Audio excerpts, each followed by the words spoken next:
হ্যাঁ, শয়তানি হলো ওর মধ্যে। ও যদি না যায় তুই বেটার সুযোগ পাইতো না। ওই বেটারের সুযোগ ও দিছে।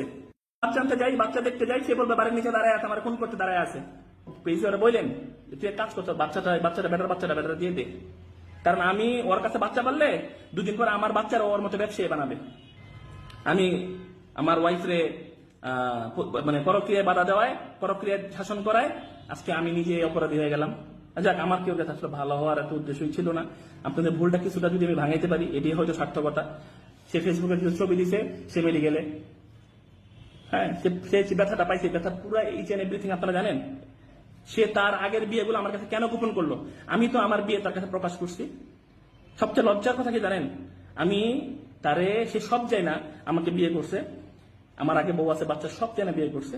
বিয়ের পরে বাচ্চাটা যখন হইলো, সে ফট করে আমার SMS দেখা দিয়ে বলে যে আপনার তার বউদেরকে ডিভোর্স দিয়ে দেন, না হলে তো 25 থেকে 30 ভরি গোল্ড